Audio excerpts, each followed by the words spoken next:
Well, hello there. Have you ever walked into a room and completely forgotten why you went in there? Or found yourself searching for your glasses, only to realize they've been perched on top of your head the whole time?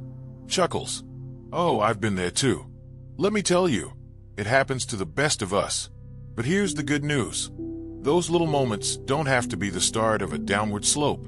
In fact, what if I told you that just 10 minutes a day could help turn the tide, and maybe even bring back some of that mental clarity you thought was slipping away? Now, I know what you might be thinking. Brain exercises? That sounds complicated or boring. But stick with me, because these aren't your typical memorize a deck of cards routines. These are simple, enjoyable activities that fit right into your day. No stress, no pressure. Just you, giving your brain a little love. And the best part? Research shows that consistent, short bursts of these exercises can actually help strengthen those neural pathways, making your memory sharper and your mind more resilient. Sounds pretty good, doesn't it? Today, we're going to dive into the first two of these brain-boosting exercises. Think of them like a daily vitamin for your mind. And don't worry, I'll walk you through each one step by step. By the end, you'll see just how easy and even fun it can be to take charge of your cognitive health. Ready? Let's start with the first exercise. Exercise number 1, become a storyteller. Now, this one's close to my heart. You see my dad. He's 82 and sharper than ever. Swears by this. Every morning, he sits down with his coffee and jots down a little story from his past. It could be something big, like the day he met my mom, or something small, like the time he fixed his neighbor's fence. The key here isn't what he writes, it's how he writes it. He tries to include as many details as possible. The smell of fresh-cut grass, the sound of laughter, the color of the sky. And here's why it works. When you actively recall and describe memories, you're giving your hippocampus, that's the memory center of your brain, a full workout. You're not just remembering, you're reconstructing. Now, you don't have to write a novel. Even 5 minutes of jotting down a memory or telling a story out loud to a friend counts. Try this. Tomorrow, when you're having breakfast, think of a moment from your childhood. Maybe it's your first day of school or a family holiday gathering. Close your eyes for a second. Let yourself really be there again. What did the air smell like? Who was with you? What emotions did you feel? The more vivid you make it, the more your brain has to stretch. And that stretching, that's where the magic happens. Exercise number 2, play games seriously. Now, I can almost hear some of you saying, games? At my age. But hear me out. When I say games, I'm not talking about marathon sessions of high-stakes poker. Think simple, strategic activities that make you stop and think. Crossword puzzles, Sudoku, even a round of checkers with your grandkids. The goal here is to challenge your brain in new ways, to force it to solve problems and make connections. Let me give you an example. Take this puzzle.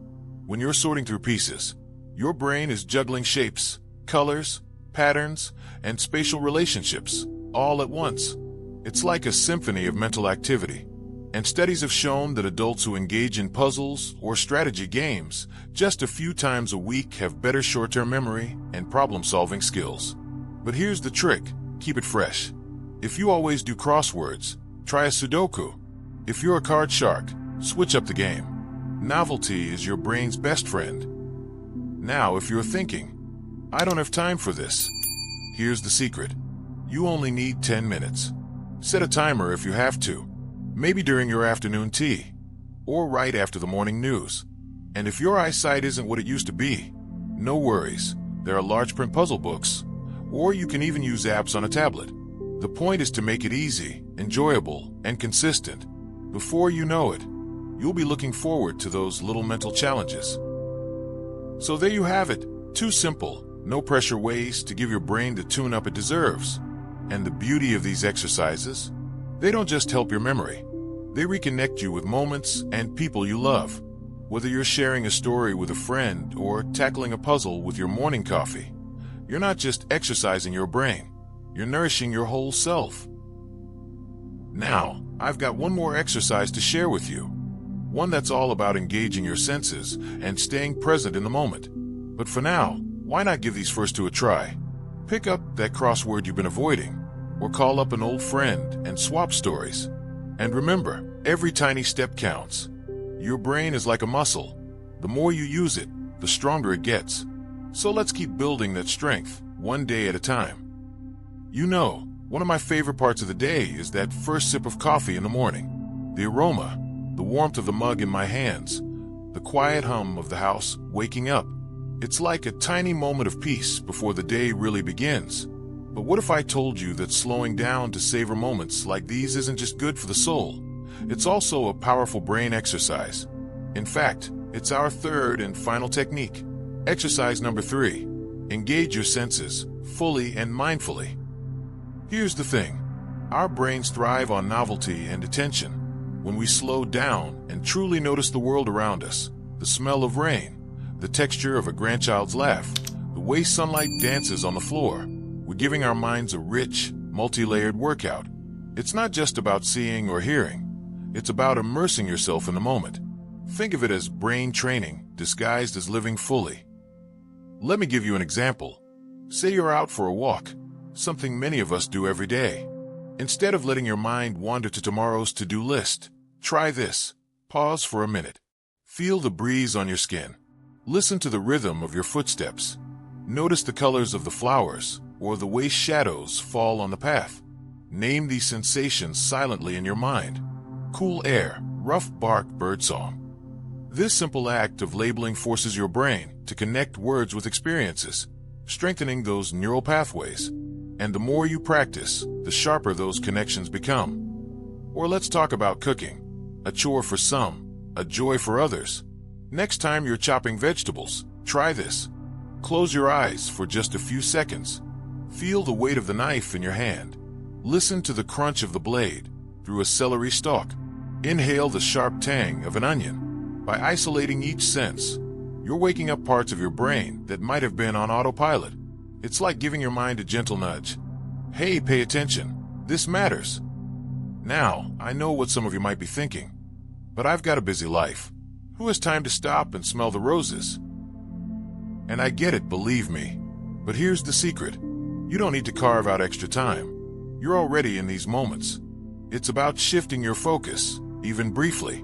Waiting for the kettle to boil? Instead of scrolling through the news, take a deep breath and notice 5 things around you. The hum of the fridge, the pattern on your mug, the way the light reflects off the counter. 10 seconds. That's all.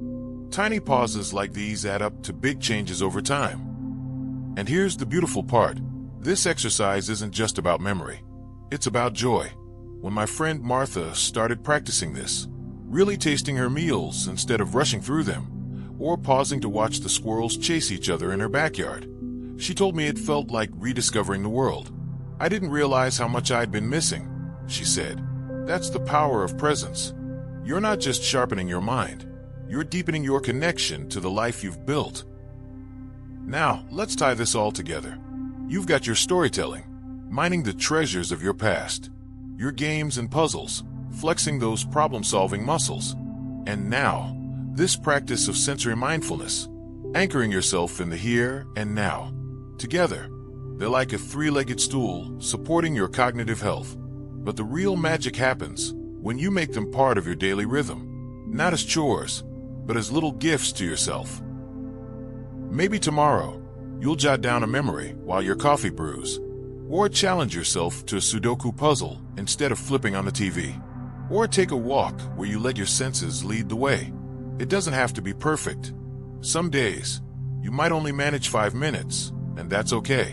What matters is showing up again and again for that incredible brain of yours.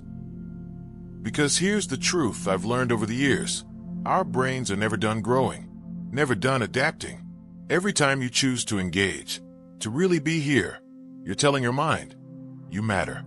You're worth the effort. And that, my friends, is how we keep writing our stories, one vivid, present, joyful moment at a time. You know, when I first started practicing these brain exercises, I'll admit, I was skeptical. 10 minutes a day. I thought, how much difference could that really make? But then, a few weeks in, something shifted. I found myself remembering little details I'd usually forget. a grandchild's piano recital date, the name of that old song my mom used to sing. And it wasn't just my memory. I felt lighter somehow, more connected to the world around me. That's when I realized it's not about turning back the clock. It's about making the most of the time we've got, right here, right now.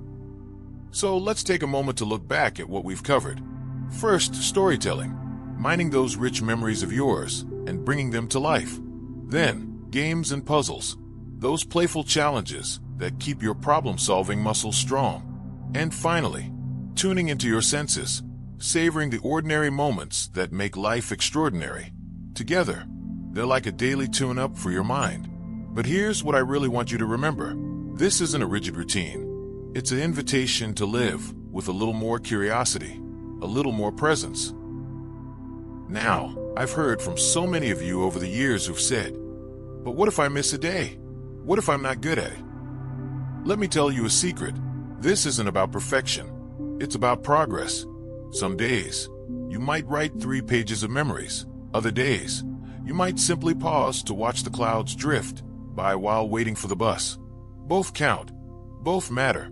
Because every time you choose to engage, to really show up for your own life, you're reinforcing that incredible brain of yours. Take my neighbor, Frank. At 75, he told me he'd resigned himself to losing a step mentally. But then he started doing crossword puzzles with his morning oatmeal. Just 10 minutes, he said. Nothing fancy. Now, 6 months later, he's not only finishing puzzles faster, but he's also started a weekly storytelling group at his community center. Turns out my brain just needed a nudge, he told me. And that's the thing, isn't it? We often underestimate what a nudge can do.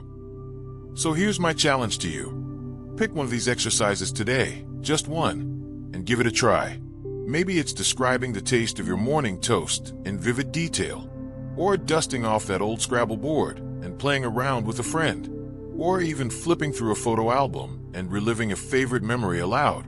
Whatever you choose, know this. You're not just exercising. You're celebrating everything your mind is still capable of, and that's worth celebrating. Before we wrap up, I want to hear from you. Have you tried one of these exercises? Noticed a small victory? A name remembered, a moment cherished? Share it in the comments below. Your story might be the nudge someone else needs to start their own journey. And if you found this helpful, why not pass it along? Share this video with a friend, a sibling, a neighbor. After all, we're all in this together, learning, growing, and finding joy in the everyday. Thank you for spending this time with me. If you enjoyed our little chat today, consider hitting that like button and subscribing to the channel. It helps us create more content that matters for you and for others just like you. And remember, aging might be inevitable, but how we live as we age, that's up to us. Here's to strong minds, full hearts, and the courage to keep discovering new chapters, no matter the number on the birthday cake. Keep shining, my friends. The best is yet to come.